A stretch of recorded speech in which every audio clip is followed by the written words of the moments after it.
Здравствуйте, смотрите в сегодняшнем выпуске. В Туркменистане разработали проект тушения газового кратера Дарваза. Туркменские школьники завоевали бронзовые медали Международной олимпиады по химии. Предприниматели Туркменистана и Киргизстана подписали более 20 документов о сотрудничестве и другие новости. В Туркменистане разработали проект тушения газового кратера Дарваза. Он загорелся более 50 лет назад в Каракумах из-за обвала разведочной шахты. В настоящее время проект находится на стадии одобрения. Суть проекта – ограничить приток газа к этой аварийной скважине. 6 туркменских школьников стали обладателями бронзовых медалей первой международной олимпиады по химии имени Абу Райхана Беруни в Хиве. Сборную команды Туркменистана возглавил учитель химии средней школы номер 17 Халачского этрапа Либабского вилаята Сердар Бегенджев. Олимпиада объединила свыше 100 участников из 15 стран мира.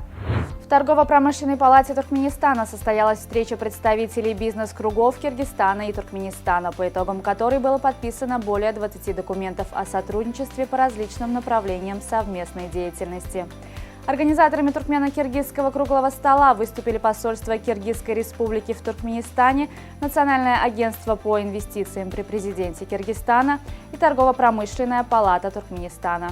В Туркменистан доставлена большая партия лабораторных реактивов для проведения общего анализа крови. Закупку и поставку реактивов в страну осуществила программа развития ООН в рамках проекта реагирования на COVID-19 в Туркменистане, финансируемого Всемирным банком.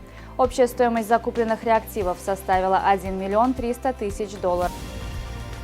В Астане проходит международный форум волонтеров, в котором принимают участие 400 представителей из 34 стран мира.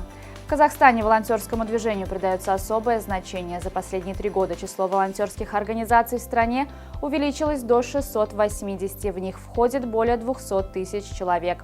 В рамках развития волонтерского движения 2024 год объявлен главами стран СНГ годом волонтерства в рамках Содружества. В Германии менее чем за год до старта Евро-2024 представили официальный талисман турнира. Им стала популярная детская игрушка «Плюшевый мишка», появившийся в Германии в начале 20 века.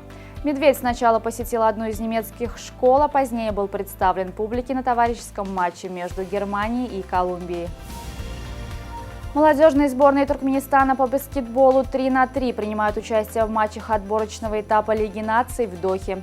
Туркменские баскетболисты вместе с командами Катара, Иордании и Саудовской Аравии, образовавшими конференцию «Азия-Запад», поборются за путевку в финальный этап Лиги наций 2023 года, который пройдет с 13 по 15 сентября в Улан-Баторе.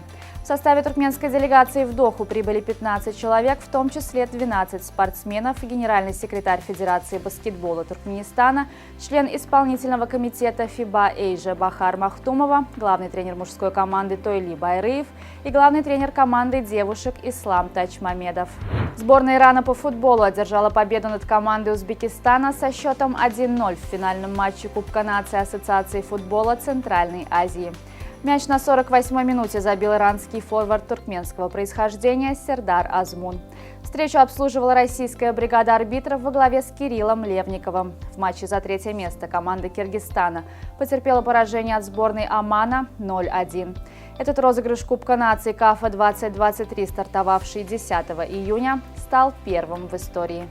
В Ашхабаде завершился открытый чемпионат Туркменистана по корейскому боевому искусству хапкидо, в котором приняли участие около 170 спортсменов со всей страны. Спортсмены боролись за место в составе региональных сборных, которые в будущем будут представлять Туркменистан на международных соревнованиях. В настоящее время в филиалах хапкидо в Туркменистане занимаются более 500 спортсменов.